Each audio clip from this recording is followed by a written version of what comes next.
Hola, buenas tardes a todas, todos, todes. Gracias por estar acá. Vamos a dar comienzo a este panel y la idea más o menos es que de paso les comento a mis compas de mesa acá que somos un poco desorganizados, pero no pasa nada. La idea es que tengan cada quien unos 10 minutos más o menos para hacer su exposición. Si quieren pueden aprovechar para hacer una breve presentación de cada quien, si quieren. Si no, nos dicen que va a estar por ahí lo que mandamos para que el público sepa de quién se trata cada quien. Y luego más o menos unos 20 minutos en los que podamos charlar, conversar y los últimos 10 minutos para preguntas del público. Así que si les parece bien, convoco a ver quién quiere voluntariarse para arrancar. Vamos. Vamos, muy bien. Entonces arrancamos con Lili. Buenas tardes, mi nombre es Liliana Cabrera, soy parte del colectivo Yo No Fui. Para quienes no conocen, Yo No Fui, somos un colectivo que trabaja adentro de los penales de Argentina y también afuera, y participamos de este colectivo, mujeres y no binarias. Algunas pasamos por la privación de libertad, algunas, otras no.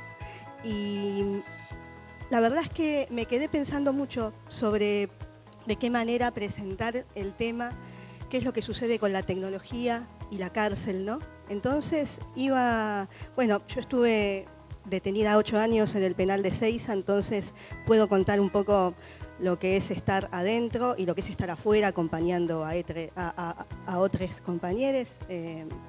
Y realmente cuando empezás a pensar en la cárcel y la tecnología, luego de 8 años de estar ahí, yo salí y realmente sentía que no conocía el mundo, ¿no? Mientras yo estuve detenida desde el 2006 a casi el 2014, ya pisando el 2014, un poquito más, habían pasado muchas cosas. Yo no conocía el Facebook, no conocía Twitter, no conocía nada, ni siquiera sabía usar la tarjeta SUBE. Y ahora, rememorando un poco lo que fueron esos años, me doy cuenta, y viéndolo ahora que vuelvo como docente, como parte de Yo No Fui, realmente en el sistema carcelario las cosas, aunque parezca una paradoja, no están automatizadas. Adentro de los penales, cuando vos entrás como personal civil, como yo entro ahora, y cuando estás adentro como, entre comillas, interno o interna, que odio esa palabra, pero bueno, es la manera legal en que nos llamaban y siguen llamando a la gente, realmente ves que todo se comunica a través del papel, ¿no?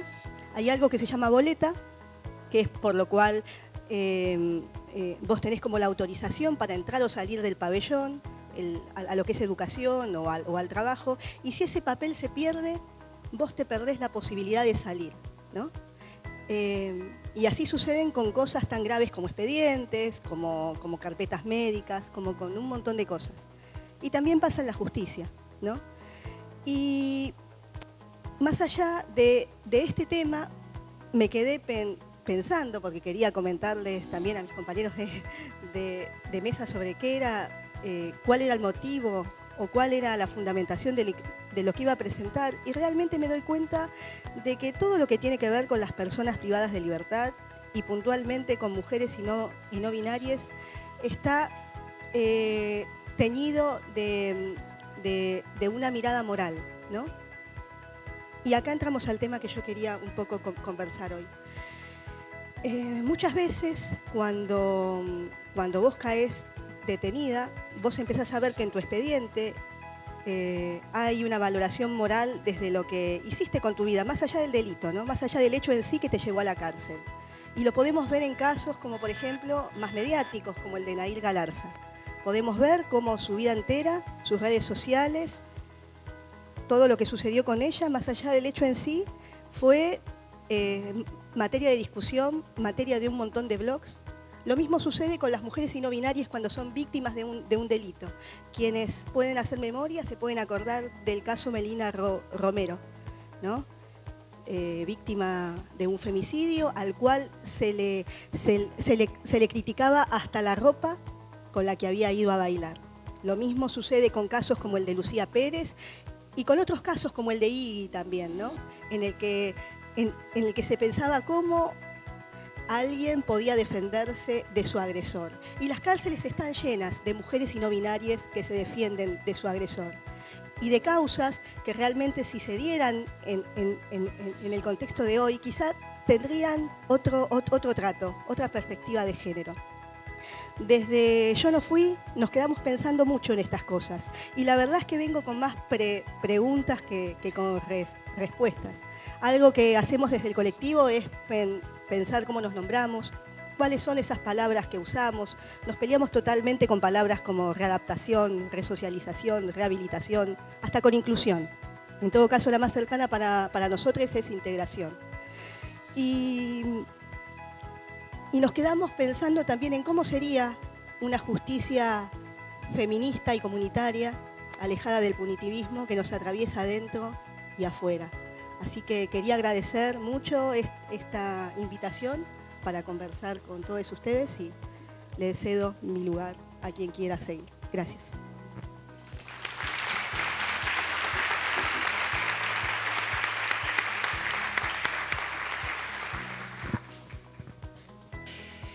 Bueno, yo soy Diana Mafía, soy feminista desde la década del 70. Todavía era la dictadura, así que puedo contar un poco vívidamente la historia del feminismo, pero no lo voy a hacer ahora, sino que quiero vincular un poquito lo de Liliana, que me pareció súper interesante. Además, Yo No Fui es una organización hermosa que acompañamos desde Tierra Violeta muchas veces, y es que yo recuerdo que daba clases en los 90 en la cárcel de Devoto y en la cárcel de Caseros, donde nació el programa universitario en la cárcel. La cárcel de mujeres no tenía programa universitario, aprendían tarjetería española y bordado, que era muy útil para salir de la condición de prisión y tener emprendedorismo, que es la manera de salir de la crisis.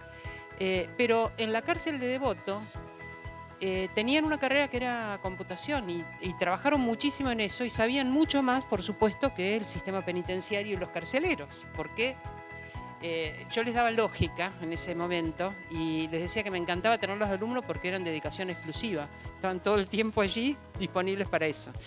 Y se produjeron dos cosas muy interesantes a raíz de esa formación en tecnología. Una era que la prisión era una virtualidad, porque manejaban internet, manejaban correo electrónico y los carceleros o quienes querían recluirlos, recluir toda su vida, no se daban cuenta que su vida transcurría fuera de otra manera. Y la otra era que por saber más que sus carceleros, recibían pedidos de ayuda para los concursos que tenían que hacer, para ascender cierto tipo de relaciones donde eran los presos los que ayudaban a los carceleros y se producían unas crisis de las relaciones de poder muy interesantes, ¿no? Para aprender que la tecnología por ahí nos puede fortalecer incluso en condiciones de encierro y que además de esta cuestión el adentro y el afuera también son una virtualidad. Yo les decía lo de la historia del feminismo porque creo que se produjo desde mi experiencia un salto cualitativo muy impactante a partir del 2015 con la marcha Ni Una Menos. Y ese salto tuvo que ver con el uso de las redes. La marcha Ni Una Menos fue una convocatoria que en realidad se hacía cada día 3 de cada mes durante 10 años en la esquina de Congreso. ¿Quiénes fueron a la marcha Ni Una Menos? Alguna de las marchas Ni Una Menos. Bueno, o sea que saben lo que es estar ahí en la masa, ¿no? Bueno, imagínense esto, hasta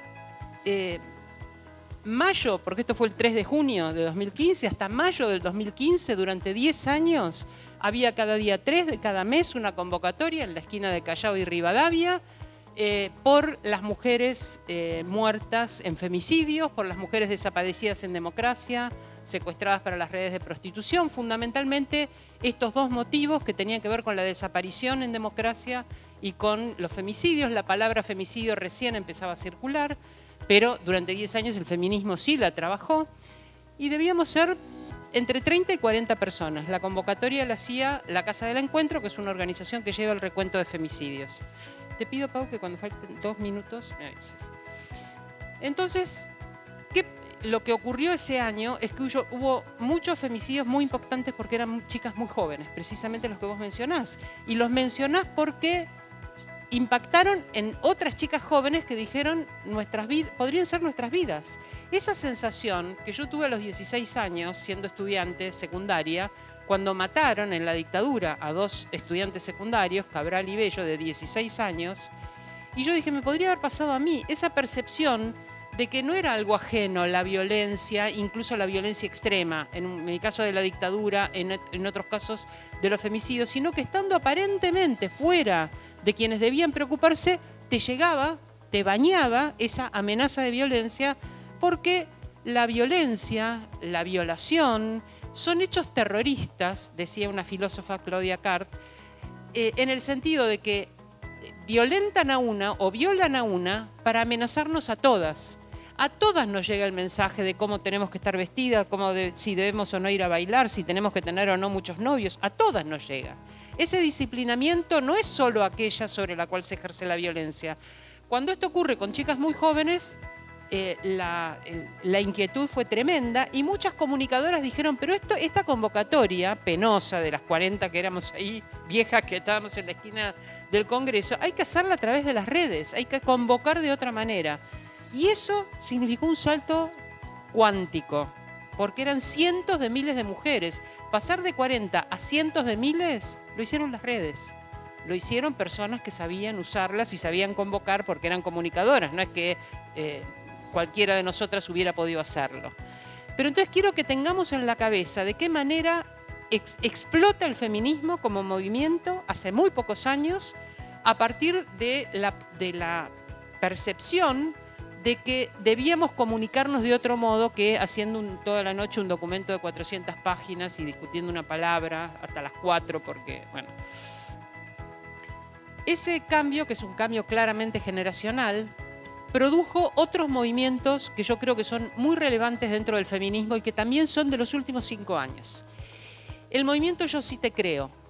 Yo Sí Te Creo es un movimiento que tiene que ver con la posibilidad de comunicar también a través de Facebook, a través de redes sociales, de Twitter, experiencias personales de abuso, de violencia, y que otras personas abracen ese discurso diciendo te creo, porque la percepción de cada persona, sobre todo de las mujeres y personas trans que sufren situaciones de violencia, es contarlo en la familia y que no les crean, contarlo en su entorno, no, pero fulanito, que es una persona tan confiable, tan seria, en el trabajo y que no le den crédito, ir a la justicia y que muchas veces no se considere que es un tema con la magnitud suficiente como para iniciar una intervención judicial.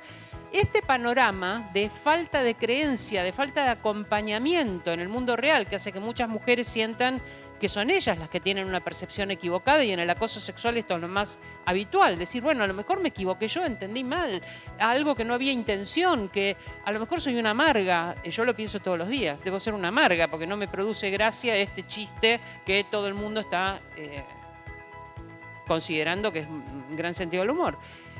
El Yo Sí Te Creo era esa comunidad que nos faltaba en el entorno inmediato y significó para muchas mujeres un fortalecimiento de su percepción personal, de lo que llamamos en epistemología feminista autoridad epistémica, la autoridad perceptiva, es decir, el modo en que estoy viendo el mundo no es un modo erróneo. Aunque estas personas alrededor mío me digan que soy exagerada, que soy hipersensible, que entendí mal, en realidad esta otra comunidad está sosteniéndome en mi percepción de las cosas que me dañan. Una percepción muy personal porque tiene que ver con las emociones y no con los hechos, con la interacción. Ese movimiento Yo Sí Te Creo, creo que junto con el movimiento Ni Una Menos, tuvo una enorme intensidad. Otro movimiento muy importante es No Nos Callamos Más.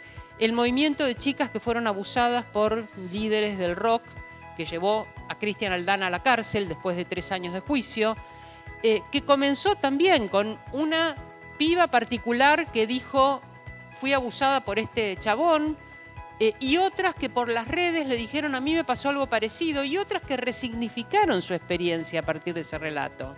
Porque decían, bueno, pero yo finalmente, yo entré al camarín, yo subí al tráiler, Yo fui a la casa, a una fiesta que me invitó. ¿En qué momento eso se tornó inmanejable, indeseado? ¿En cuánto de responsabilidad tuve porque toqué el timbre y entré? Y es lo que les hacían creer, justamente, si viniste a mi casa estás disponible para lo que sea, que tiene que ver con el tercer movimiento, que también se dio a través de las redes, que es mirá cómo nos ponemos. Mirá cómo nos ponemos era la respuesta al mirá cómo me pones, que pone a la víctima en la situación de responsabilidad por un hecho de violencia o por un abuso. Vos, por estar vestida así, por el modo en que te comportás, por estar donde estás, sos la que me pone en esta situación de tener que ponerte en tu lugar, violándote o pegándote. La respuesta era, mirá cómo nos ponemos colectivamente rechazando la culpabilidad hacia la víctima por esa situación individual por parte del abusador hacia ella. Y finalmente, un movimiento también reciente que es el de los scratches. Me gustaría por ahí, cuando tengamos oportunidad de discutir, charlar un poquito más de esto, pero el tema de los scratches tiene que ver con poder señalar a alguien, en general se da entre chicos y chicas muy jóvenes, a veces en las escuelas, el señalar a alguien como responsable de un hecho, utilizando esta figura, la de la sanción social del scratch, que es el modo en que se llamó, porque en el lunfardo scratch quiere decir poner en evidencia de una manera grotesca, es la figura que usó en el año 95, usaba Hijos para establecer una sanción social sobre los torturadores, sobre los secuestradores de niños, sobre los que atendían partos en la clandestinidad, sobre los dictadores. Sobre ellos se hacía una sanción social poniéndolos en evidencia frente a sus vecinos y frente a quienes vivían en el barrio, diciendo acá había un torturador, acá había un secuestrador. Ahora, ¿qué ocurría en el 95? Ocurría que la obediencia debida, el punto final y el indulto habían suspendido los crímenes los juicios a los crímenes de lesa humanidad. Entonces no había posibilidad de ir a la justicia a demandar que hubiera estas sanciones. Por eso la sanción era social y era de esa manera súper creativa, realmente muy creativa por parte de Hijos. ¿Qué pasa cuando 20 años después, 25 años después lo toman las pibas feministas? ¿A qué se llama scratch? No es que no haya porque una de las cosas que hemos intentado hacer en el feminismo es abrir vías en que la justicia sea receptiva, en que haya espacios dentro del Estado para que estos problemas de abuso, de violencia sean atendidos. Sin embargo, no hay confianza y no hay un grupo de adultos que sean las personas a las que sienten que pueden recurrir. El año pasado estuve en 3 escuelas, en el Buenos Aires, en el Pellegrini y en el Ilse. Son escuelas de élite, son escuelas privilegiadas, si ustedes quieren. Ninguna de las 3 tenía protocolo de violencia. Este año volví, las 3 tenían protocolo de violencia, pero un protocolo que me decían desde el centro de estudiantes, y es más o menos, era como haber hecho los deberes, pero no algo que daba muchas garantías. Y termino con esto. Yo creo que la cuestión de los scratches también da fuerza a quienes pueden contar algo a través de las redes que a lo mejor no tienen dónde o no saben cómo contar individualmente, personalmente en otro espacio. Pero me parece que esos espacios ahora existen a diferencia de otros momentos.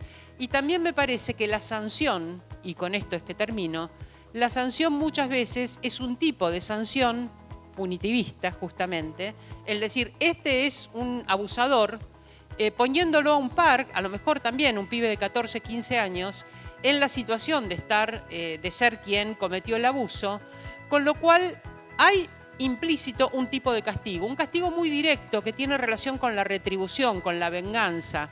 Es una forma muy primitiva de castigo. Uno podría pensar que deriva otra cosa, y es que a ese pibe, por haber cometido esa acción y ser escrachado, lo sacan del grupo de WhatsApp, no lo invitan más a la fiesta, no va al campamento, no lo dejan entrar a la toma de la escuela. Ocurren una serie de penalidades que tienen que ver con el aislamiento y la separación. Analogía con la cárcel. La persona a la que considero responsable de un hecho que daña a la sociedad, la separo y la pongo en otro lado. Ahora, ¿qué pasa mientras tanto con esa persona? ¿Le doy herramientas para reintegrarse? ¿Esa persona ha tomado conciencia de cuál es el daño que produjo? Ninguna de estas oportunidades se les está dando a los pibes a través del scratch. Y finalmente, podríamos pensar en una manera más virtuosa de penalización que tuviera que ver con un hecho reparatorio, con una actitud de reparación. la reparación no se puede hacer sin la propia víctima, porque la reparación no es, le tenés que pagar una cantidad de dinero, tenés que poner un cartel que diga me equivoqué en público. Habrá que ver cada persona que se sintió vulnerada, que se sintió dañada, cuál es la reparación que pide para poder sentir que las cosas volvieron a un equilibrio. Quizás esa reparación tiene que ver con que realmente el pibe se dé cuenta que produjo un daño, porque puede ni siquiera advertirlo, ser una torpeza, pensar que iba a ser muy ganador si él iba y la tocaba una teta de movida, y no, la verdad que no es el mejor. Ahora, ¿sabemos cuál es la mejor manera? ¿Aprendiste en qué consiste el consentimiento de un pibe, de una piba? No importa cuál es la identidad de género acá.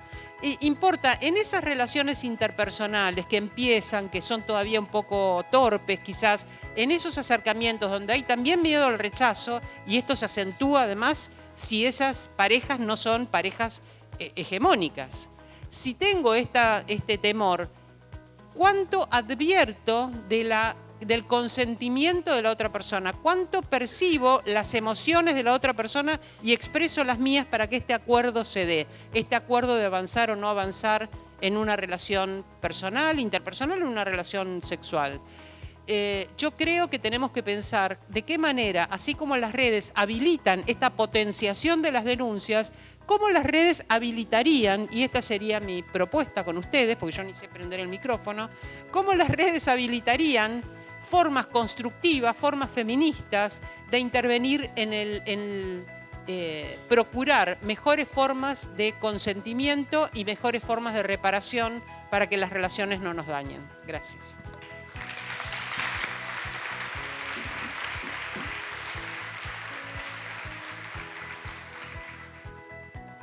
Hola, bueno, yo soy Alexis Ravera, soy militante LGBT hace unos 6 años.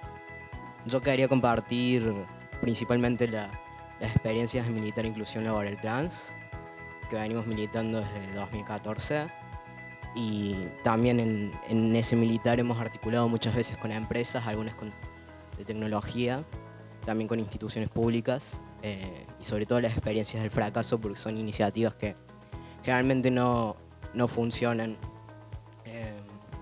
Bueno, nosotros en 2014 hacemos un foro en Córdoba y consultamos cuáles eran las principales demandas después de la ley de identidad de género, y surge el tema de que es el trabajo. Entonces armamos a nivel nacional con mis compañeros de 17 provincias una campaña de inclusión laboral trans. Venimos presentando proyectos en distintos municipios, localidades y provincias.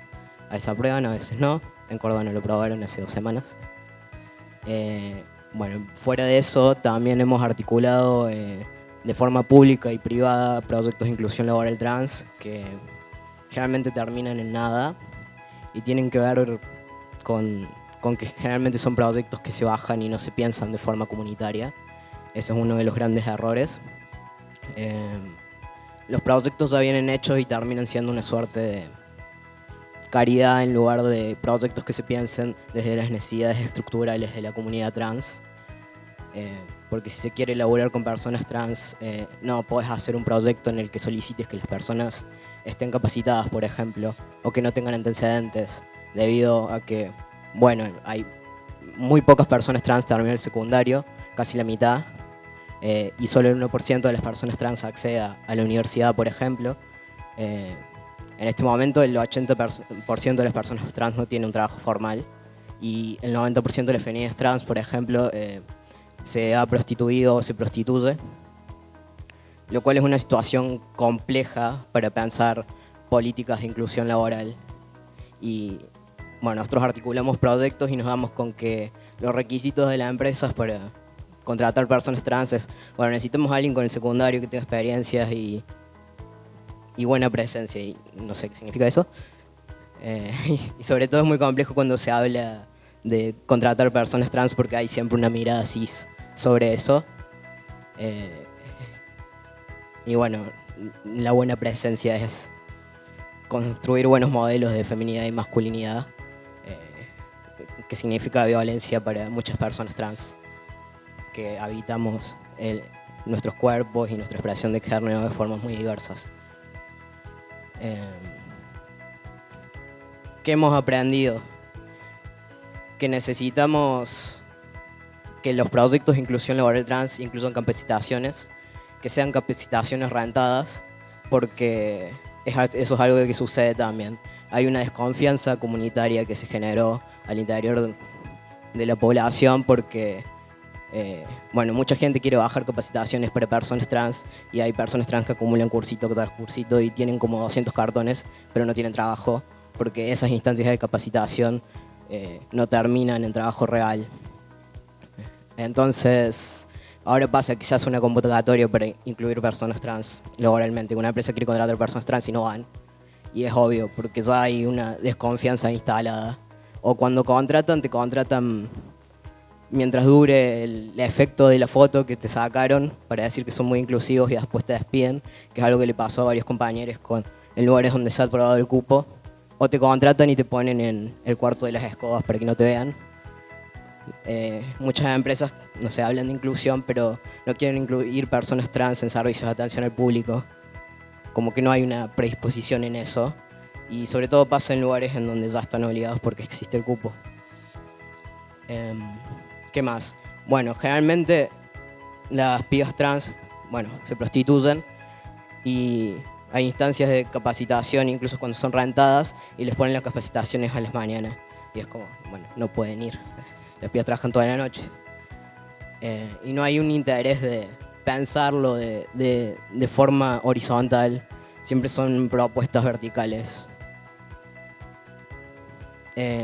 Y no entienden las instituciones tampoco que trabajar con personas trans es generalmente trabajar desde la pobreza. Que si vos no pagas la movilidad, las personas por ahí no pueden llegar. Y particularmente me pasó con empresas de tecnología. Yo estuve en un proceso de estos que te ofrecían insertarte laboralmente, pero te ofrecían un trabajo precarizado, por más que yo estaba capacitado por el puesto. Te ofrecían un trabajo de 4.000 pesos por mes, que es algo que suele suceder. Es como, bueno, te incluimos, pero sos mano de obra barata, pero somos reinclusivos.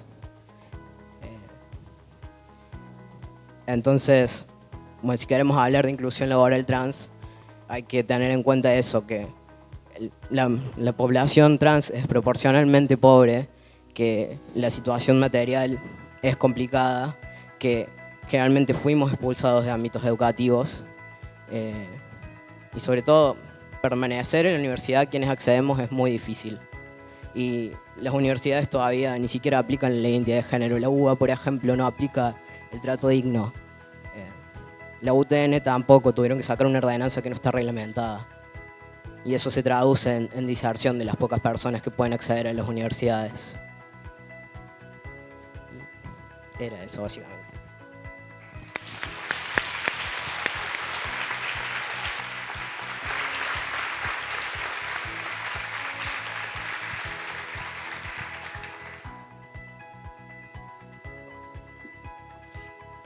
Como un relojito estamos funcionando, ¿eh? No se pueden quejar allá atrás, que nos miran con desconfianza. Bueno, a mí me parece re interesante todo lo que está saliendo. Y haciendo un rápido resumen a ojo de pájaro, que es de un solo lado. Lo que veo que surge es que hay determinados colectivos que se están llevando en forma desproporcionada toda la mala onda, ¿no? La falta de trato digno, la falta de educación, la pobreza, la falta de capacitación rentada, la falta de integración, el disciplinamiento social.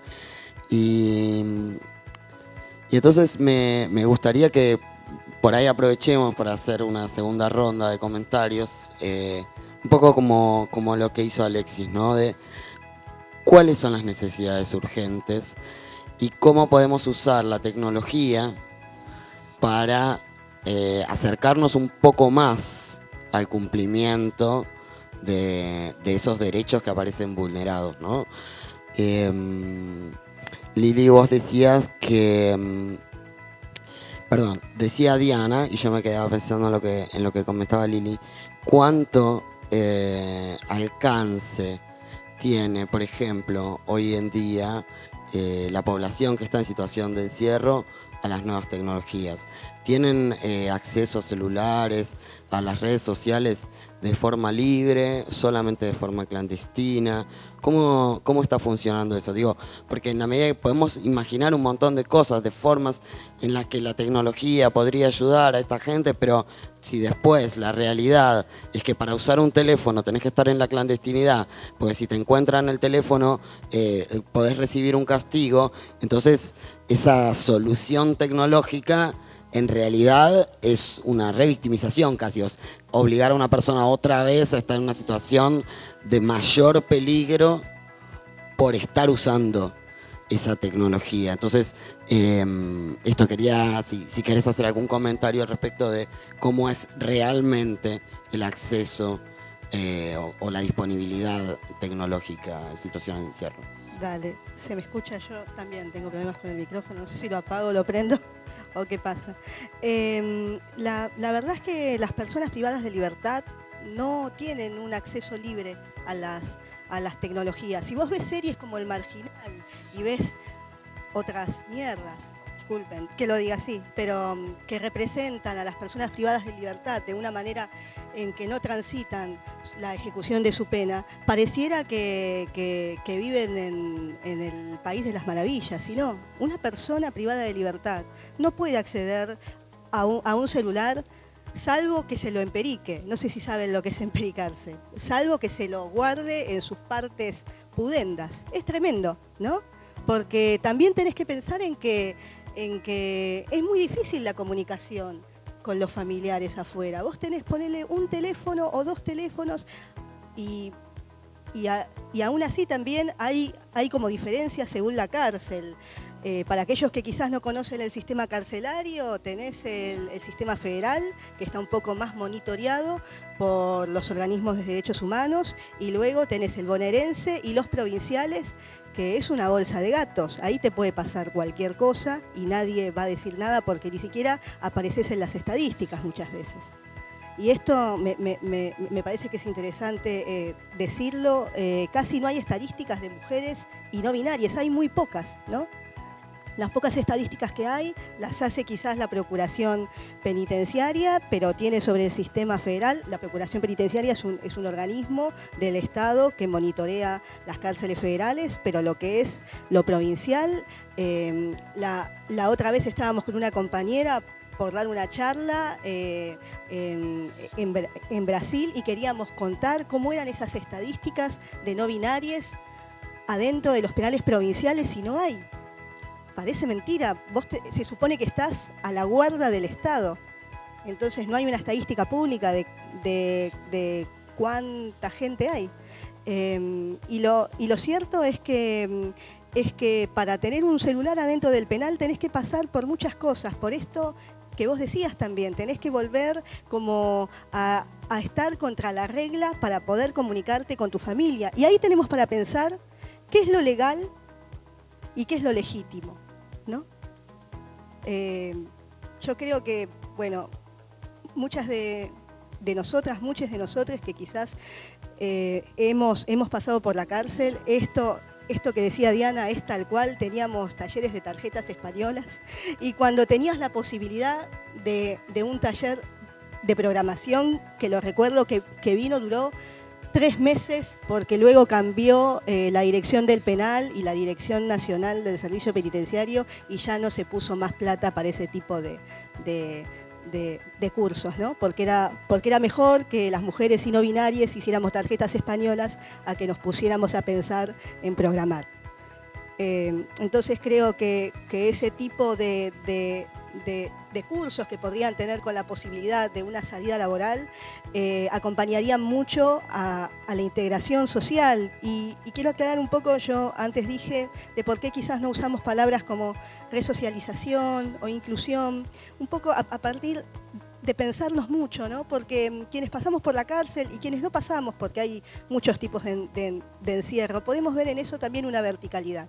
hay otro que te tiene que incluir para que vos seas parte. Y consideramos desde Yo No Fui que la cárcel es parte de la sociedad y que en todo caso será la sociedad quien tiene que cambiar la manera de mirar a quienes están adentro de la cárcel y el penal, que es tan parte como una escuela, como una universidad. Las personas que están ahí, gracias, están ahí adentro a la espera de salir y muchas veces estás ahí y el afuera es más ríspido que la cárcel.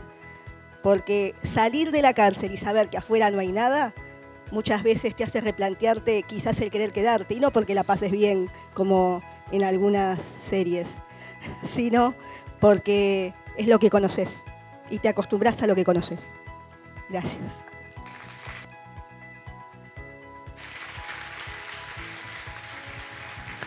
Gracias, ya que sale el tema de la justicia tan fuerte, a mí me gustaría preguntarle a Diana, que es una súper experta en esto de la justicia y los ámbitos judiciales, una reflexión al respecto de los scratches, y estoy pensando sobre todo en gente sub-16 y colectivos vulnerabilizados. Cómo encontrar la forma, porque a veces veo que, o imagino que muchos de estos scratches son a veces más estrictos que la propia legalidad de la justicia, ¿no? Digo, antes de los 14 años una persona es inimputable. El sistema jurídico, legal, no va a intervenir ante una falta o un crimen o un delito, a veces de la misma manera que lo va a hacer su propia comunidad. Entonces pensaba en esto, de las... ¿Dónde quedan las garantías cuando los scratches por internet son tan fáciles y tan rápidos de viralizar, teniendo en cuenta no aquellos casos paradigmáticos y en los que fácilmente todos podemos estar de acuerdo, de escrachar a los machos violadores del rock, o políticos, o gente con más poder, y en un contexto en el que entrar a un sistema penal es más revictimización y más complicado? Entonces, donde se da esta forma de justicia directa que puede ser el scratch, en contextos donde se habla, por ejemplo, de jóvenes trans escrachados por machos, o personas que tienen 13, 14 años a las que están escrachando por cosas a las que el sistema penal, por ejemplo, no podría nunca alcanzar. Y qué reflexión. Yo me fui de la tecnología, chao, bye bye, porque me interesa saber qué opina Diana sobre esto. Sabemos que hay una mediación tecnológica y que esto se está dando en internet, y ahí no tenemos ninguna duda. Podría estar sucediendo con papelitos por abajo de los bancos y en modo totalmente analógico como era en el siglo XX. Estamos en el siglo XXI y ahora lo hacen por Facebook. Pero ¿qué pasa cuando estos scratches son más fuertes o más invasivos que el propio sistema penal? Efectivamente, ahí hay parte del problema. Lo aprendí. No escuché aplausos. Lo aprendí de una. De una. Porque tenemos aprendizaje como la inteligencia artificial. Efectivamente, ahí está el problema. Hay una cuestión que dejó Liliana así como enunciada, que es la diferencia entre lo legal y lo legítimo, que a mí me parece una diferencia sumamente importante, porque lo legal tiene que ver con la justicia explícita, con las leyes positivas, con las leyes que se legislan en el Congreso, se aplican en la justicia, y legal es lo que se corresponde con esas leyes, e ilegal es lo que viola alguna de estas normas. Ahora, lo legítimo es lo que hace al bien común. Es un concepto que en la democracia, en la filosofía política, siempre fue un concepto mucho más elusivo, más difícil, porque ¿quién define el bien común? Claramente el bien común no es el de todos los sujetos, porque los sujetos tenemos disputas acerca de qué cosas nos parecen bien y qué cosas nos parecen mal. Y claramente hay sujetos que ni siquiera participan en la definición del bien común, y ni siquiera en el bien común que les corresponde a esas propias personas. Pensemos lo que era la ley de identidad de género, antes de que existiera la ley de identidad de género, el acceso a la identidad. Las propias personas eran desconocidas en su identidad porque la identidad iba a ser definida por expertos que la justicia iba a poner, un médico y un psiquiatra, que iban a decir cuál era la identidad de ese sujeto que estaba pidiendo reconocimiento. Con lo cual, el valor epistémico de la propia identidad era nulo. El saber era el saber instituido de la medicina y la psiquiatría, que eran totalmente patologizantes, y de esta manera el bien común se definía en ausencia de precisamente los sujetos que iban a ser depositarios de ese presunto derecho al que a veces accedían, a veces no.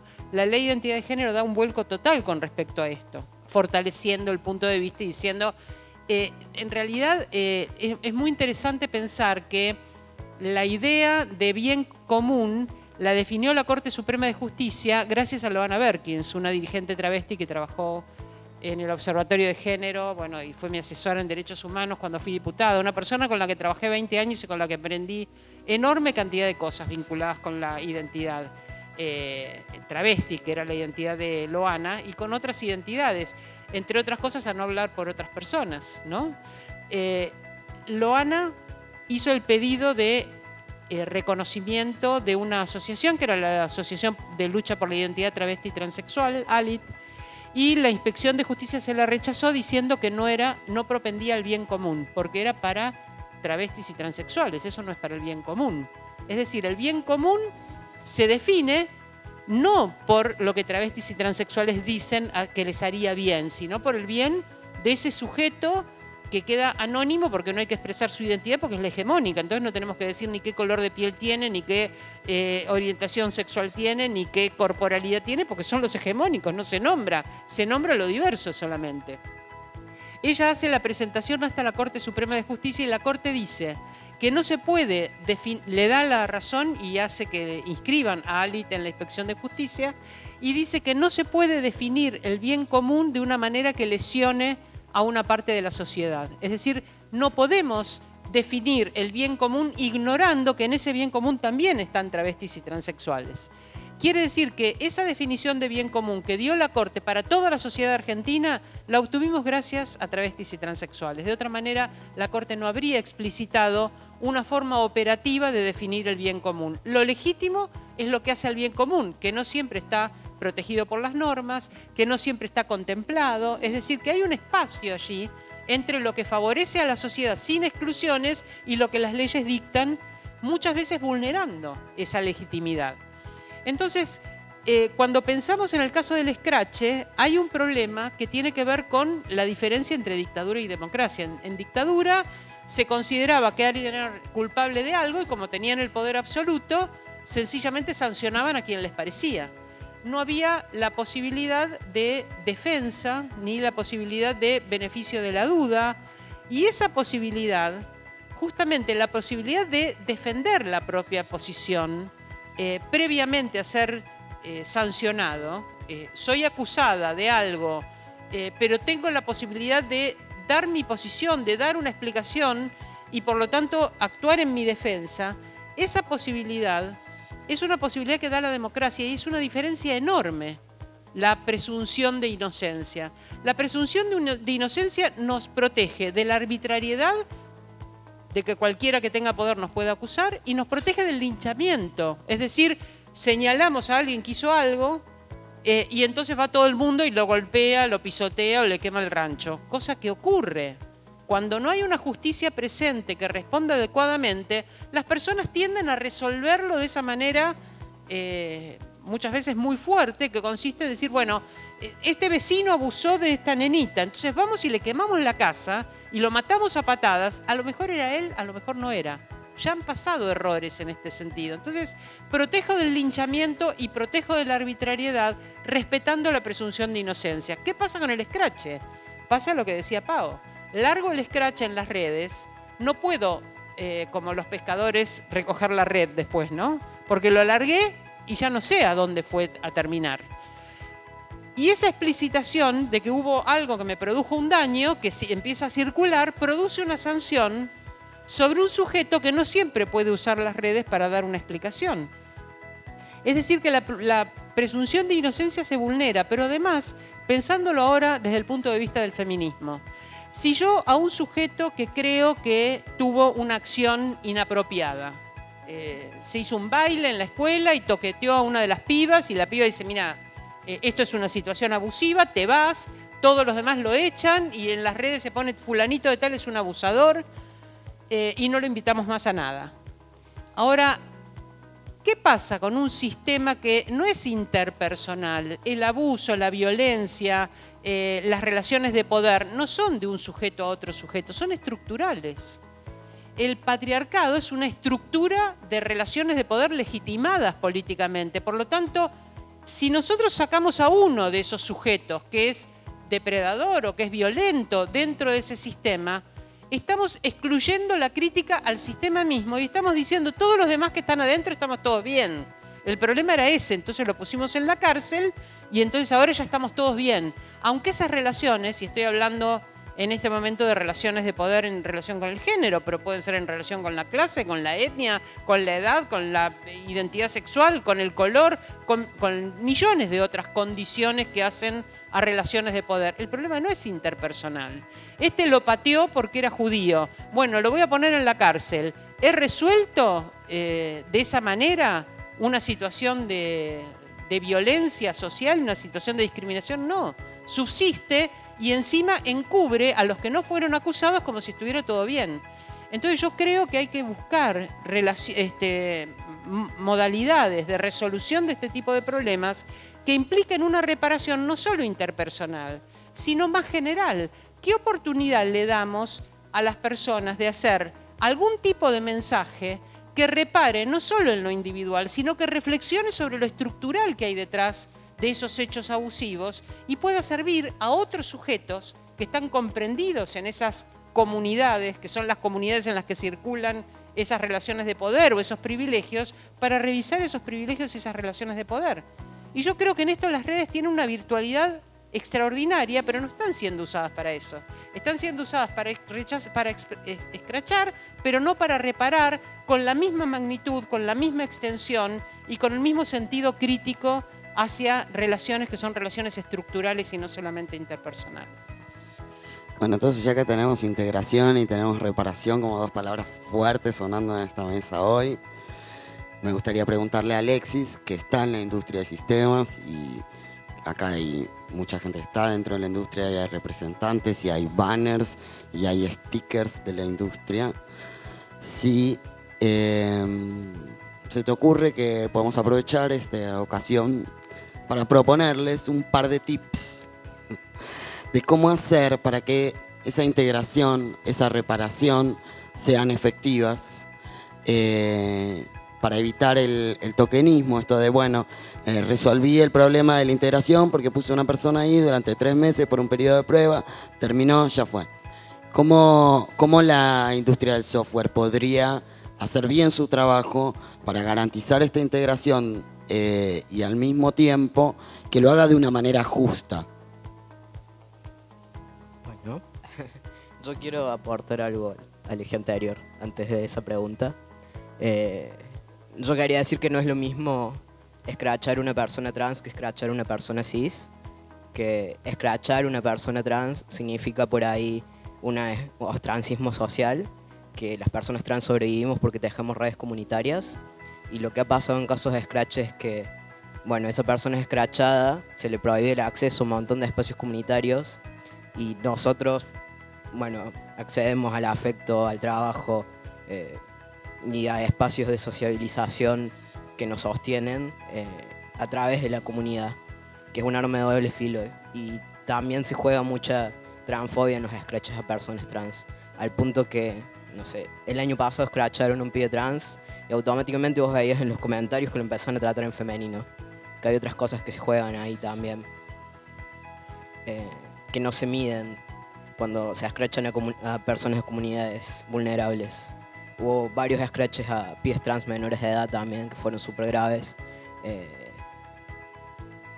Y bueno, reflexionar un poco sobre eso también, que no tenemos todavía herramientas al interior de la comunidad LGBT para gestionar las violencias y los abusos y y que el escrache es un elemento que está puesto en crisis ahora por todo lo que ha sucedido. Creo que incluso hubo un par de suicidios y demás. Ha sido como bastante grave el año pasado lo que ha pasado con esa herramienta. Bueno, volviendo a la pregunta de Pau. Bueno, yo trabajo en sistemas. La verdad es un ámbito que está manejado. La media es, bueno, hombre, cis, heterosexual. No es un ambiente muy amigable. Creo que tienen el monopolio ideológico en sistemas. Pareciera que la tecnología es neutra, pero no. Hay un montón de cosas que se juegan a la hora de producir tecnología. Y sobre todo hay un montón de cosas que juegan en el trato interpersonal que hacen que, bueno, sistemas no sea un espacio abierto para todo el mundo. Las personas que, bueno, no somos hombres cis, blancos, clase media, alta, heterosexuales, tenemos que sortear un montón de obstáculos si queremos permanecer en el campo y hacer de eso nuestro oficio, nuestra carrera profesional. No tengo la respuesta de cómo hacer espacios más abiertos. Sí creo que son espacios de disputa y que la tecnología debe ser democratizada, que no podemos dejarle el monopolio a unos pocos. Creo que son espacios en donde como oficio se mueve mucho dinero, por lo cual es importante que haya más representación y más acceso de otras personas que, bueno, tienen condiciones materiales que por cuestiones estructurales son peores que otras. Por ahí creo que son una política de inclusión sería, bueno, pensar en conjunto con las personas de comunidades marginadas que queremos que participen del espacio, esas políticas, porque lo que pasa es que, bueno, sí queremos ser inclusivos, pero ¿qué hacemos? Y bajan ideas verticalistas que nos sirven. Entonces, que si quieren incorporar políticas que sean más inclusivas o plurales, deben ser pensadas con personas de la comunidad. Pongo un ejemplo. Hace poco me invitaron a un evento que era para mujeres y personas no binarias y, bueno, yo no soy ni mujer ni persona no binaria, pero la persona que organizaba pensaba que incluía masculinidades trans, lo cual es un error. Y a mí ya me llegó la propuesta armada y era como, no, bueno, no me estás convocando y no estás convocando compañeros trans. Que se nos debe incorporar desde el planeamiento si hay una idea de trabajar horizontalmente. También, bueno, si se quiere pensar capacitaciones y cursos en los que se nos hace consultoría, que nos paguen, porque vivimos trabajando gratis las personas trans, sobre todo quienes hacemos activismo. Es la primera vez que me pagan para un evento. Gracias.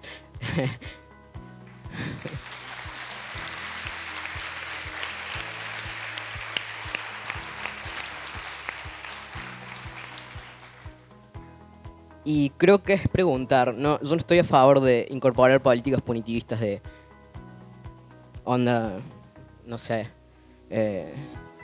esta persona está teniendo manejos horribles conmigo en el ámbito laboral, debe ser sancionada. Sino, no sé si las capacitaciones sirven, no sé si tienen impacto, pero creo que son necesarias. Creo que son políticas de discriminación positiva también son necesarias. Y sobre todo, bueno, que contrate personas trans y personas de grupos históricamente vulnerados. Y que sea trabajo formal y que sea trabajo en serio, buen pago, como le darían a cualquier otra persona, porque no es algo que esté pasando. Pasa un montón que hay, no sé, bootcamps. Igual no hay bootcamps para que convoquen personas trans. Eso también. Se realizan capacitaciones y generalmente son solo para mujeres y no quedan claro, somos las personas trans bienvenidas.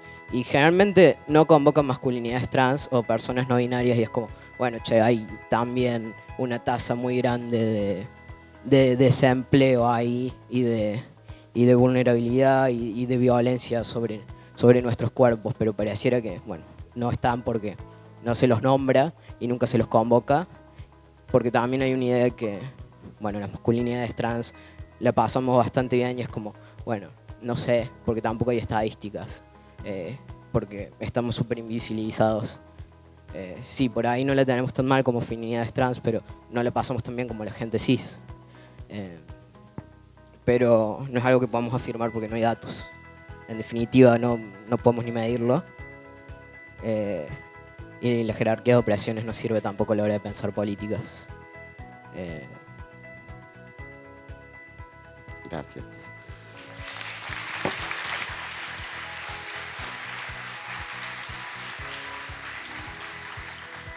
Y como nos fuimos por las ramas, las cagamos y les dejamos tiempo para una sola pregunta. Se mencionó mucho el tema de cómo no hay integración de colectivos vulnerados en todas estas iniciativas, que hay mucha iniciativa últimamente de capacitar mujeres en tecnología, porque por una movida de ya quienes trabajan en el sector, de que estamos menos representadas, y por una movida también por supuesto, es algo que se paga muy bien, es muy atractivo en el mercado laboral, entonces hay gente de más marginalizada que necesitaría, que le vendría bien este acceso. Lo que yo veo en esta oferta, ¿no?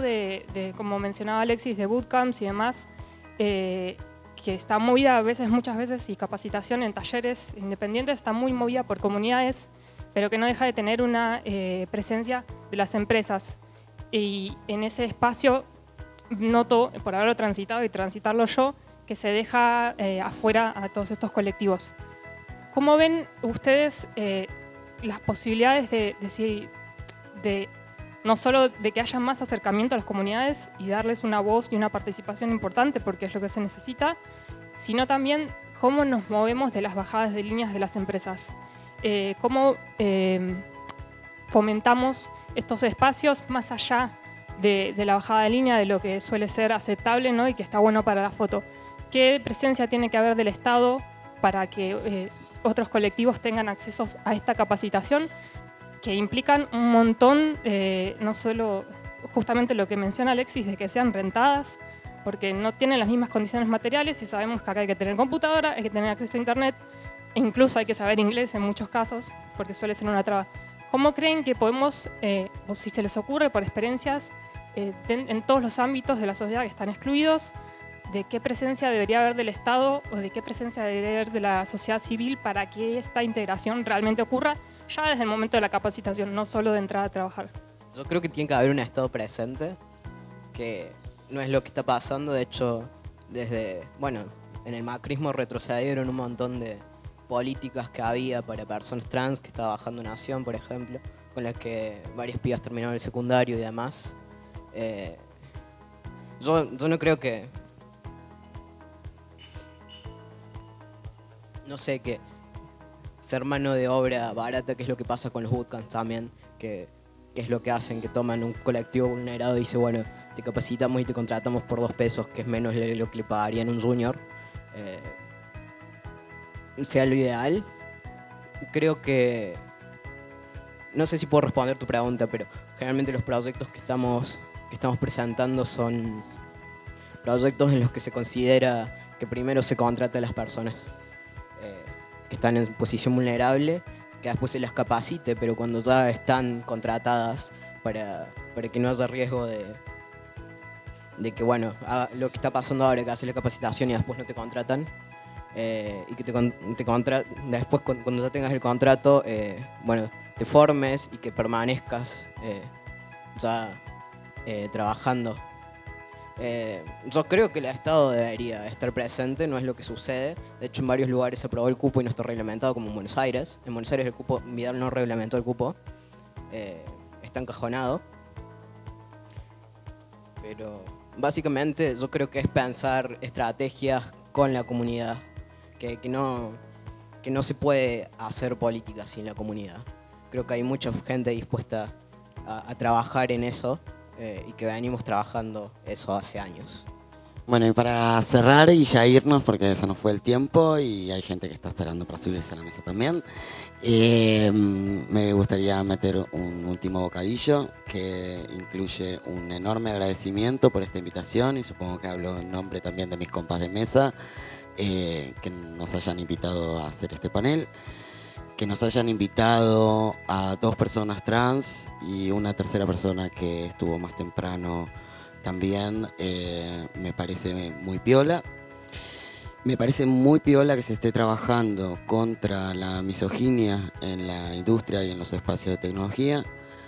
No olvidar que la misoginia incluye una dimensión que es la transmisoginia y que para el año que viene la FEMIT tenga también mujeres trans arriba del escenario. Gracias.